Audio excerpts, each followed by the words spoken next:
was a hero of many battles during the Trojan War, his polished breastplate gleaming beneath the sun as he strolled to the center of the ring, his pale brown hair waving beneath the breeze that crossed through the battered facade. In his hand a spear, and at his hip a Xephos in its leathered sheath. Silver light rimmed his pupils and trailed off to the side of his face as he tensed and looked at his opponent.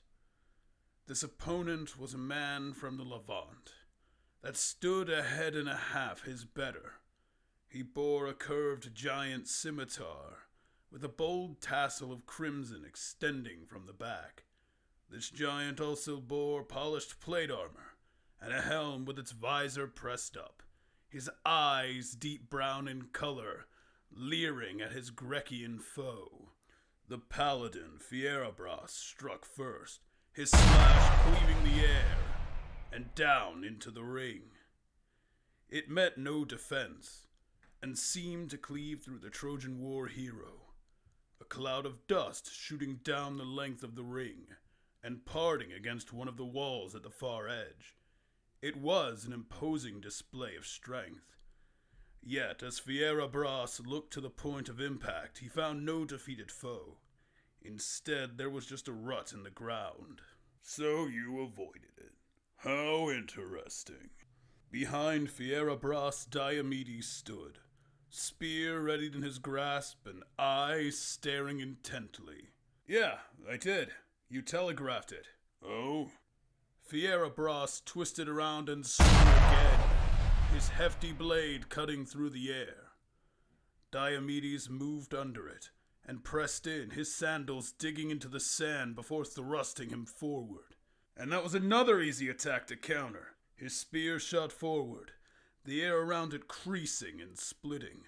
A strike aiming for the joint at the giant's hip, his armor revealing the cloth that he wore beneath. But can you do the same? The piercing thrust grazed the warrior as he stepped away. Blood left the wound and his frame buckled slightly.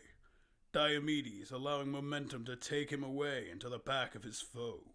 You trying to defeat me on a single thrust? No, I was just testing your agility. I'll go for the victory if you'd like. So arrogant. I know my limits. I also know that you are well within them! Diomedes moved forward once more, his frame crossing back to meet Fierabras head on. His spear was sent to the side by the giant's sword swing. The Greek warrior adjusted quickly and went for another thrust. It diverted once more from his large foe, who swiped it aside, a nervous glare crossing his face. Fierabras planted his foot, realizing Diomedes was pulling back for yet another strike. And this strike too was knocked aside, nearly catching Fierabras along the shoulder. His deflections failed to dismiss the King of Argos or his attacks entirely, though. Yes, another pierce and another narrow miss. This one grazing along the sword and just under Fierabras' right elbow. The giant stepping back as his foe continued forward, simply advancing steps and thrusts. His sword deflected the spear fully, opening Diomedes, the warrior stepping to the side with his shoulder exposed. His eyes, argentine with silver light, looked back as the paladin readied another strike.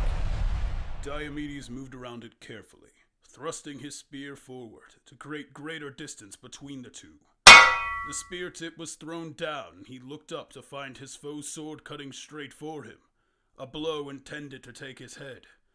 With great reflex, Diomedes dodged, dropping his spear and pulling to the left with it, the blade carving down just where his shoulder had been.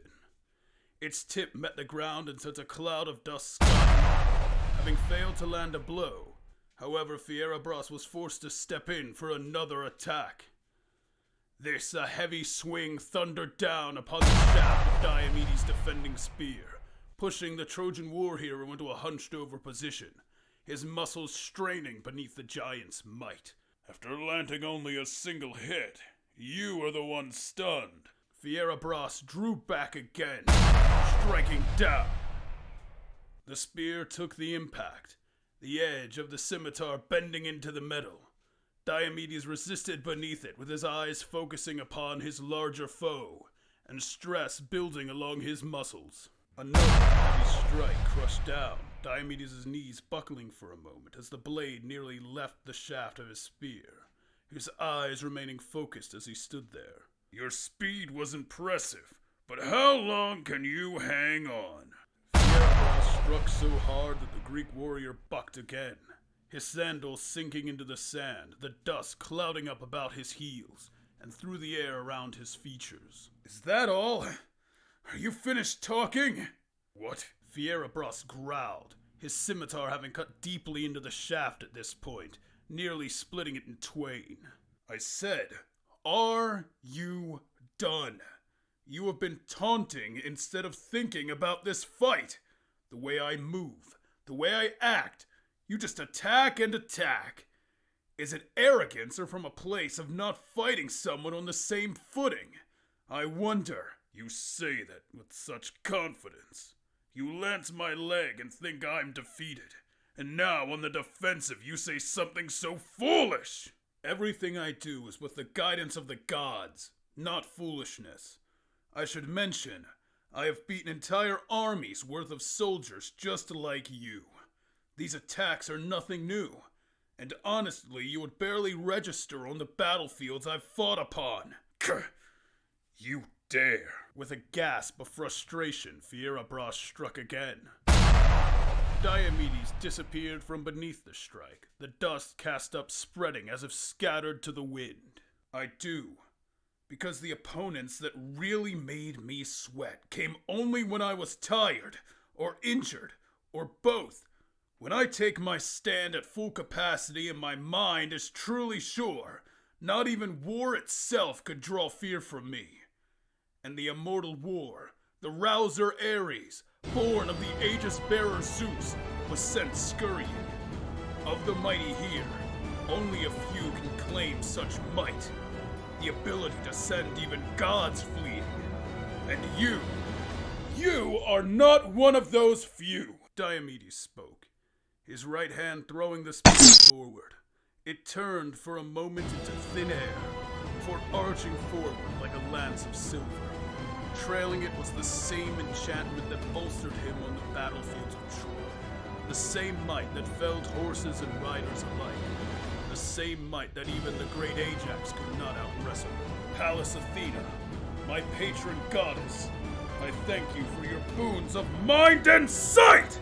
Fierabras gawped as those words left Diomedes' mouth. The spear raced into his shoulder and dragged him along the ring.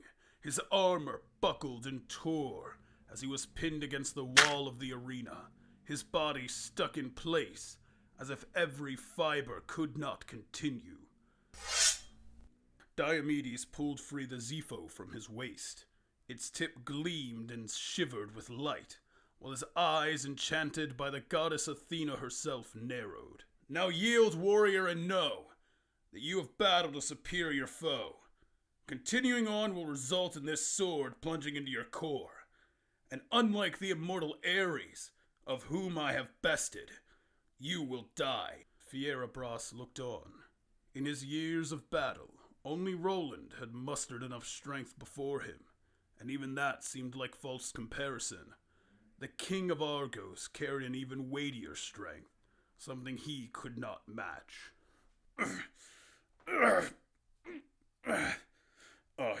I cannot continue. Not against that. The victory is yours. With those words, Diomedes placed his blade back at his side and approached the wall-pinned Fierabras, who, despite his size and strength, could not pull free alone. Good. It was interesting.